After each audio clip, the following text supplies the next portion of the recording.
What we are going to explore today is an ideal example of smart indie horror filmmaking. Directed by the duo of Toby and John Adams, Hellhole embraces its silliness while simultaneously having on display some pretty good practical effects, the highlight of which happens to be a parasitic monster. We suggest you stay tuned to the end of this video to know everything about this madcap indie monster flick that was obviously inspired by John Carpenter's The Thing. So are you ready? Let's begin. Before we go into our explanation, we do have one very small request. If you enjoy our content, then please support us by subscribing to our channel. This is a small click for you, but for us, it means a lot. Thank you. Now let's begin.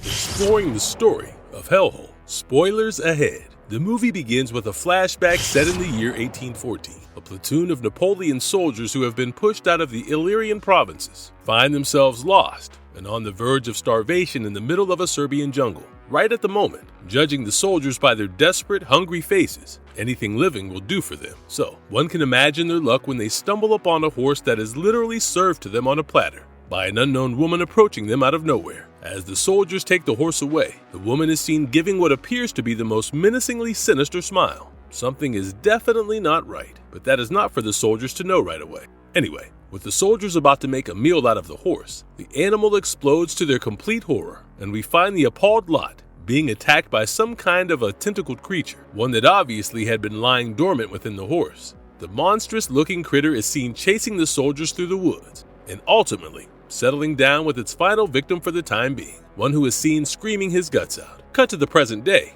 we find a fracking team led by Toby Emily in a remote corner of Serbia. The team, besides Emily, primarily consists of members John, Teddy, Sofija, and Nicola, the latter two of whom happen to be the local environmental advisors who are there to prioritize conservation. John informs Emily that the road is under the river, adding that they are stranded there for a while. This has Nicola asking Emily her ETA for breaking ground, to which she reminds Nicola about signing the permit. Judging by the conversation, one can clearly make out that John isn't too keen on drilling in Serbia, and if given options, he would have loved to drill in places like Florida or Alabama, for that matter. However, having said that, John is sure to find something valuable down there, with Nicola mockingly telling John Bravo a conflict between the duo can easily be perceived. Moving on, as the fracking team starts drilling into the earth, a pungent stench of something starts to come out. Upon taking a whiff of the smell, Emily says that whatever it is, it smells organic. Emily asks her crew to give it another go, only to tell them to stop the fracking equipment right after, and hears the sound of a creature shrieking underneath. With the fracking put on hold for the time being, Emily and Nicola are seen inspecting the tip of the drill, which, to their shock, appears to be all bloody and covered with slimy red stuff, with Emily believing that the machine has massacred many pikas dwelling there. Nicola, after briefly analyzing the slimy stuff, informs her that they are not dealing with bunnies. Eventually, another discovery is made during a dig away from the main site. The whole group finds a living being somehow miraculously alive inside what looks like a cocoon of some kind,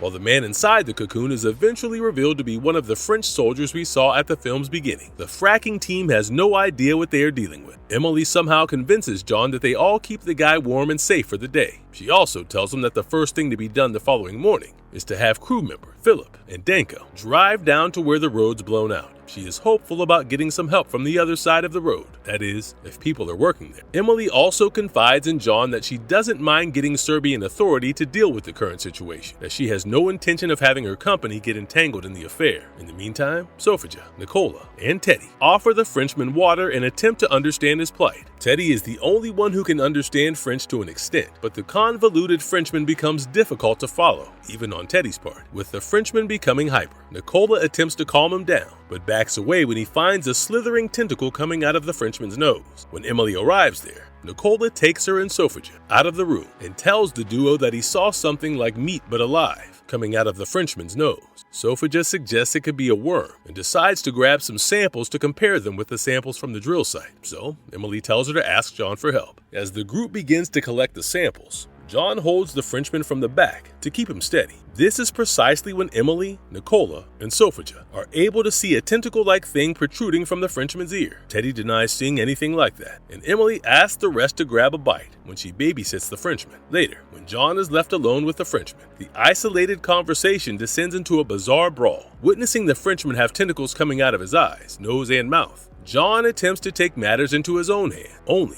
to end up getting choked by the Frenchman instead. Well, if only things stopped at that, but they clearly didn't. In the following scene, we actually find the parasitic monster exiting the body of the Frenchman from his arse and inhabiting the very body of John through the mouth to wreak inevitable carnage, after which the Frenchman dies, of course. John brings Emily and Teddy to the room where the Frenchman was being kept earlier and shows his dead body, which in this case happens to be a dried up bag of bones. With Emily asking John what happened, the latter blatantly lies about his skirmish by saying that he gave the Frenchman a sandwich, after which he had stepped out to take a piss, and upon coming back to the room, he found the Frenchman dead. John's answer somehow does not satisfy Emily. She points out that the pungent stench isn't coming from the corpse of the Frenchman anymore, it's currently coming from John. Anyway, without arguing with John further, Emily asks what they should be doing with the body, to which John says it would be ideal to put it back where it was found. Of course, Teddy is against the idea, given that everybody at the camp witnessed a living, breathing man being pulled from a ditch in the ground after all. Emily agrees with Teddy and tells John that it would be right to wait for the authorities. Oblivious to the sudden turn of events, Nicola and Sophia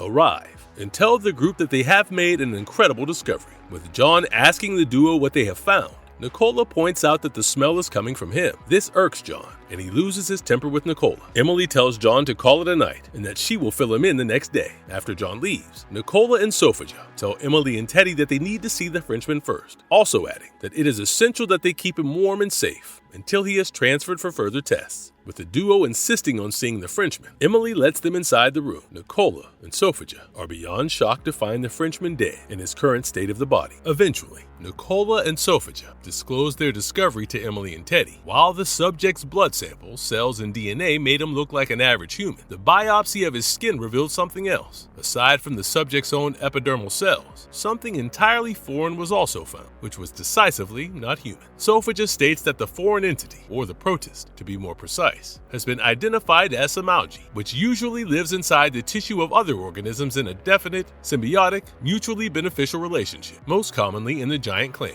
Sophia elucidates that the protist nourishes the clam in environments that are less than ideal for thriving, and in turn, the protist is sheltered within the clam shell. This makes Teddy ask Sophia if she thinks that's how the Frenchman was kept alive under the ground. Sophia agrees with him, and Nicola calls their discovery groundbreaking. Nicola adds that there are billions of years of silent geographical and biographical history underneath the surface of the earth that Emily's team has been drilling, with Emily asking whether Nicola and Sophia have found evidence of some giant clam under their feet. Sophia states that there is a possibility that it could also be another mollusk. This is when Nicola fills in that they looked at the sample taken from the drill head, and the results proved that it was an organic living tissue. Mind you, while the conversation between Emily, Teddy, Nicola, and Sophia takes place, John is also seen conversing with one of the crew members, Christian, with John having stated to Christian that the Frenchman was infected with something that he believes is inside of him now. Christian thinks he is bluffing, especially when John describes to him how he saw long tentacles coming out of the Frenchman's nose and mouth, and that whatever was inside the Frenchman invaded John's body after he strangled him. At this point, there's a lot going back and forth in the conversation between the two groups that are taking place simultaneously. We come back to the quartet, which has Sophia revealing that the slime from the drill head is a living tissue that appears to share DNA with a cephalopod called Argonaut, or in simpler words, an octopus. It is also revealed that the thin casing in which the Frenchman was found was like an egg case, or a brood chamber, to be more specific. Meanwhile, an arm wrestling match between Christian and John leads the duo into fighting with each other. And when Christian is shown gaining the upper hand on John, the tentacled monstrous beast inside John grabs Christian by his legs, which causes him to trip. While losing his balance, Christian hits his head on the edge of the table, and it causes him immediate death. As for the beast, it slides back inside John's body. The conversation between the quartet ends with Nicola and Sophia stating that what they are currently dealing with is a highly evolved species that was living in the earth inside a preserved man, and now that the Frenchman is dead, his corpse is no longer sheltering it. The following morning, as John is seen trying to dispose of the body of Christian, he encounters Philip and Danko, who are on their way to check the condition of the roads and get probable help from the other side. Initially, noticing blood on John's clothes, they ask him if he is okay, and later, seeing Christian's body behind, Philip pulls out his gun and shoots at John. This briefly causes the tentacles of the parasitic monster to emerge from John's mouth. Horrified to see this, Philip ends up getting shot dead by Danko in the confusion. Danko takes the gun and tries to shoot John, but before he can pull the trigger, John's body explodes right in front of Danko into a complete mush. Upon hearing the creature shrieking wildly, Danko tries to look for it under the truck, but that only leads him to get infected by the tentacle terror, makes Danko its new human host. Danko tries to shoot himself and end his life, but the bullets don't affect him as he finds Emily and the rest approaching him. He begs Emily to load the gun and kill him. Emily takes the weapon from Danko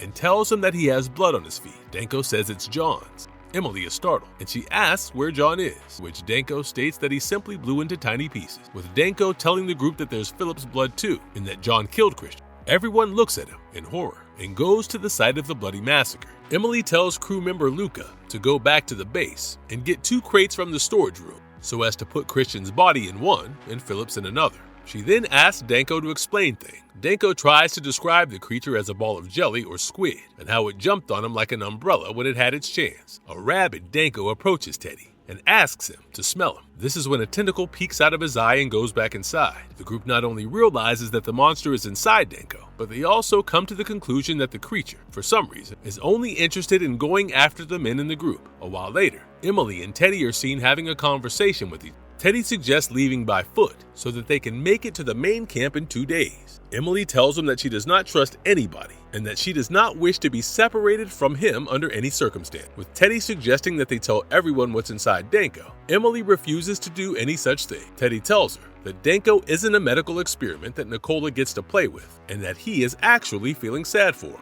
Emily concludes that the best thing to do is to keep the remaining crew members in the dark and let Nicola and Sofia do their jobs. Upon finding a bunch of approaching crew members, Emily asks them if they have taken care of the bodies. Luca tells her they have and asks if they can deal with Danko. Of course, Emily is against the whole idea of killing Danko and is beyond appalled to even discover that the crew members have already come up with an absurd, foolproof plan to do so. Luca gives Emily 1 hour to devise a better plan, or else things will happen according to their way. Emily and Teddy are next seen trying to understand how the creature functions from Danko. Danko tells them that it is small in size and addresses it like an apple in the stomach, adding that it tends to get bigger in size when he feels stressed. When Emily asks Danko if the creature can hear them, Danko states that it can certainly feel them. Right when it dawns upon Emily that the creature needs only men to survive, Nicola and Sofia enter the room, having made another discovery. Nicola tells Danko that the mother of the organism, wherever she may be, chose the Frenchman to fertilize her egg, and she succeeded in doing so. He further adds that the premature infant initially grew within the man,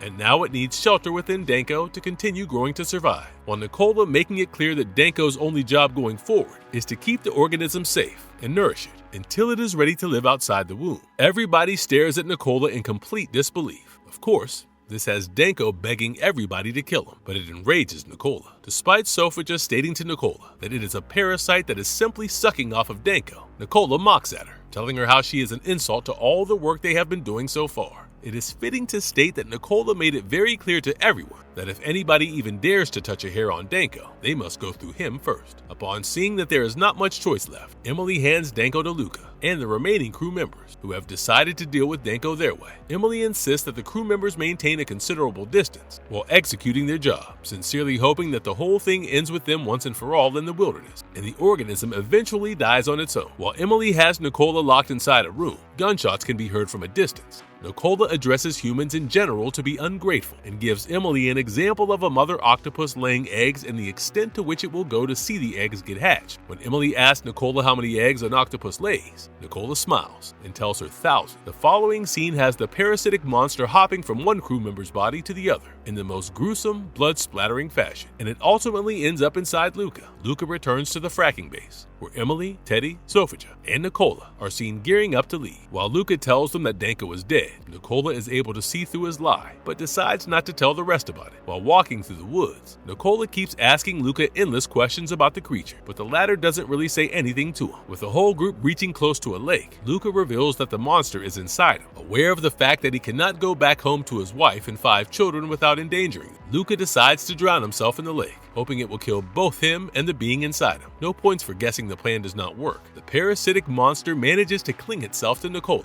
A horrified Nicola urges Sofia to help him and kill the critter, but Sofia inadvertently ends up disemboweling it while attempting to cut the creature's tentacles with a knife. Emily tells Teddy and Sofia to run, and as for the monster, it lunges at Emily before going after Teddy and Sofia. Hellhole ends with Teddy in a bathtub and Sofia comforting it. A newspaper lies right next to the bathtub, that has this report of 10 people dying mysteriously in an oil rig accident. Now, it isn't exactly shown, but one mostly assumes that the monster is currently inside Teddy. Also, judging Teddy by his wretched look, there is a high possibility that he could not escape the creature, and given the fact that the critter did need a male human host to survive at the end of the day, there is no denying that Teddy was its only remaining option.